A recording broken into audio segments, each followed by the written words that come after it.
Less than a month after graduating from Westminster, and a few weeks removed from leading the Cats baseball team to their first state championship in 41 years, Will Benson was selected number 14 overall in the Major League Baseball draft by the Cleveland Indians. As Will begins his journey to the big leagues, he will have the added advantage of being watched over by another member of the Westminster family. Carter Hawkins, class of 2003, is the Director of Player Development in the Cleveland Indians organization.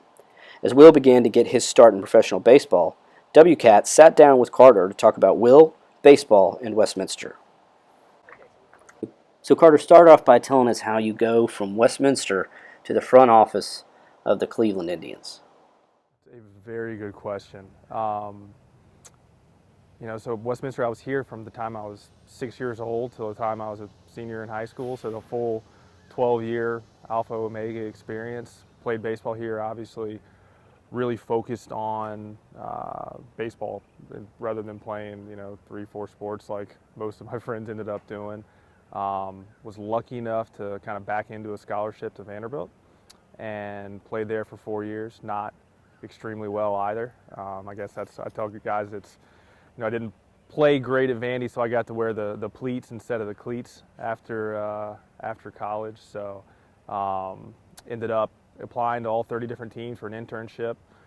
Got an internship with the Indians back in 2008 and was lucky enough to be there for 9 years now. So, just a lot of fortunate circumstances, a lot of great people helping me along the way, and I've been really lucky to be in Cleveland since 2008. Is that common to parlay an internship into a full-time position? Somewhat with the Indians. Most of our employees, our internship process is probably the most comprehensive interview that we do. And almost all of our upper level employees were, kind of internally grown.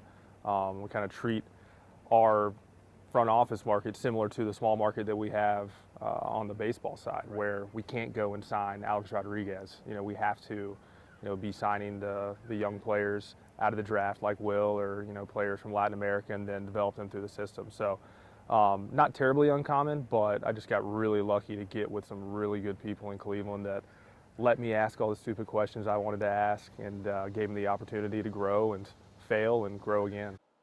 So what's the role of a director of player development? Another good question. So the best way I can, yeah, I kind of look at it as a baseball school. So basically, if our players are our students, our coaches are our teachers, I'm the principal of that baseball school. So that involves everything from, babysitting type things to curriculum design to making sure that the curriculum is being implemented correctly by our coaches. So, in the same way Westminster has an English chair that oversees how English is implemented from level to level or grade to grade, we have a pitching coordinator who makes sure that pitching is coordinated from level to level or affiliate to affiliate. So the same way we teach our delivery in AA should be the same way we teach it in AAA. So I oversee that process, oversee the hiring of the coaches, kind of the movement through the system. We have 7 different grades or affiliates, starting at rookie ball, where Will is right now, all the way up to AAA, and then guys try to graduate to the big league. So the principal, the young and inexperienced principal of that big baseball school. Obviously your roles change, but what's your day-to-day life like? Right.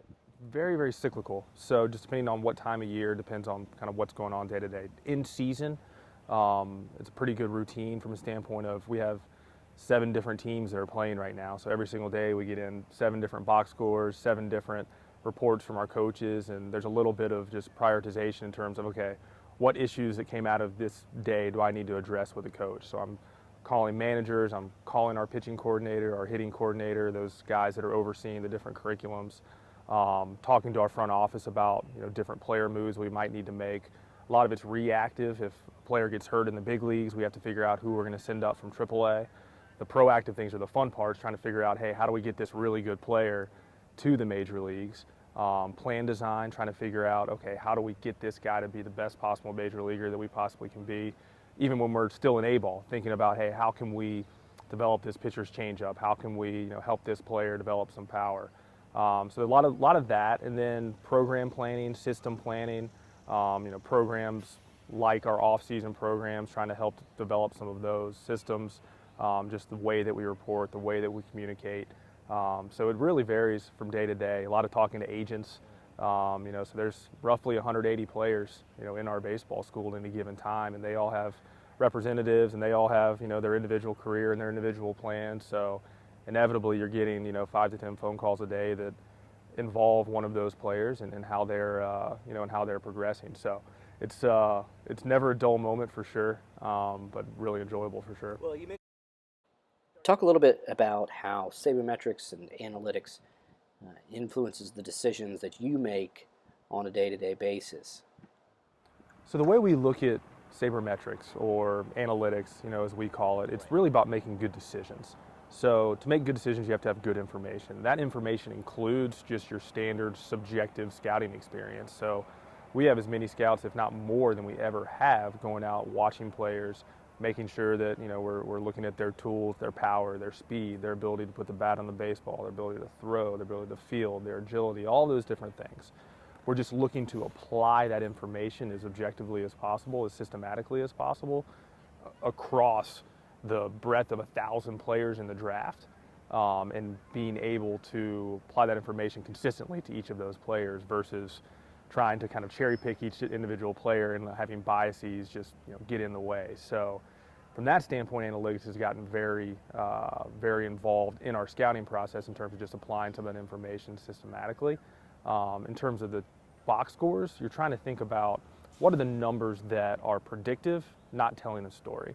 So RBIs tells a great story. It tells you how many runs were batted in by a player in a game. But RBIs are highly dependent on who hits in front of you. If you have Mike Trout in front of you, you're probably going to have a lot more RBI opportunities than if you had some guy that's in rookie ball that's playing up in the big leagues now. So that's not as predictive of the future. So we try to find the stats that are most predictive of what's going to happen. And then once we have those, we ideally make good decisions. We're still learning. The great thing we know is that we don't know much. And so the more that we can just kind of try to test ourselves, challenge ourselves, fail again, grow, fail again, the better we're going to be off. How would you say the front office of a given organization approaches the draft in regards to filling their needs and anticipating their needs down the line? So our philosophy is really just let's find the best player possible in the draft. And so if it's a shortstop and we have Francisco Lindor in the big leagues right now, we're still going to get that shortstop. We'll take care of that problem 4 or 5 years down the road when exactly. So now that being said, clearly the Braves are trying to acquire as many arms as possible. That's a really important thing. And the same for us as well. But I heard a great quote from Andrew Friedman, the GM for the Dodgers, talking about, hey, you're trying to be the house in the casino, not the player, and try to make good decisions over and over and over again to get that small incremental win. And so by getting the best player possible, we're trying to ensure that we're not making any big risk mistakes and just trying to continually get better every single time. If that means we end up getting 4 or 5 outfielders, we'll take that every single day if all those 4 or 5 outfielders are going to be elite players. Will's kind of famously quoted as saying, no, I don't want to be a Major League Baseball player. I want to be a Hall of Famer in the major leagues.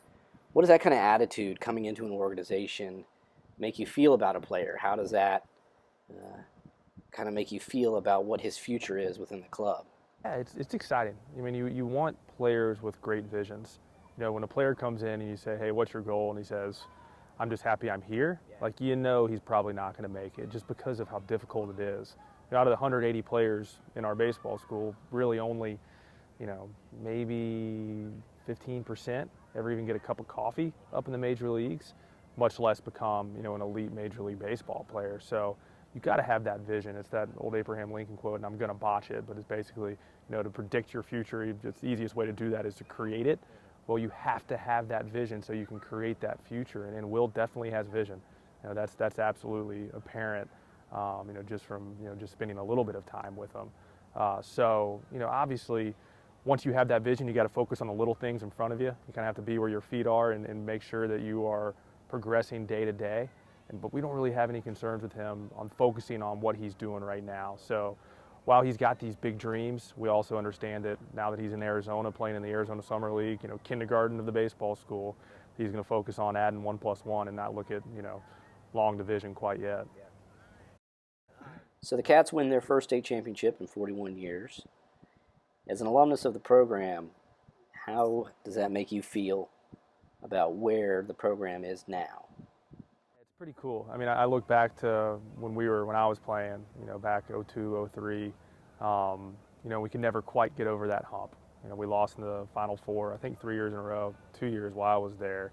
Kept on running into Gainesville. Micah Owens was a Georgia all-time home run leader. Also happened to throw 93 from the mound with sink. Ended up playing in the big leagues basically both ways. We ran into him 2 years in a row. He hit I think 7 home runs in between the 4 games that they beat us and threw 2 shutouts. It wasn't fair. I think he was 22 years old too. He was homeschooled or something and then transferred over to Gainesville. But so we could never quite get over that hump, and it always bothered me, being out on that field and seeing, the last state championship, 1974, I believe, right? So to have a team to be able to get over that hump, to really put the baseball program back on the map, the types of players that they had, just overall, it was pretty cool. I remember watching the Love at Westminster State Finals a few years ago. I pulled it up on WCAT actually. I was sitting at my desk and was disappointed to see that, obviously we couldn't quite clear it then, but was really excited that the program was in such a good place, and it was cool to see the sustainability of that, and just what a great opportunity for those kids to be able to, especially the guys that are seniors, to end their careers as state champions. And that's to win your last game in a sport is something not many people get to do, and I'm sure it was a really special time for all of them.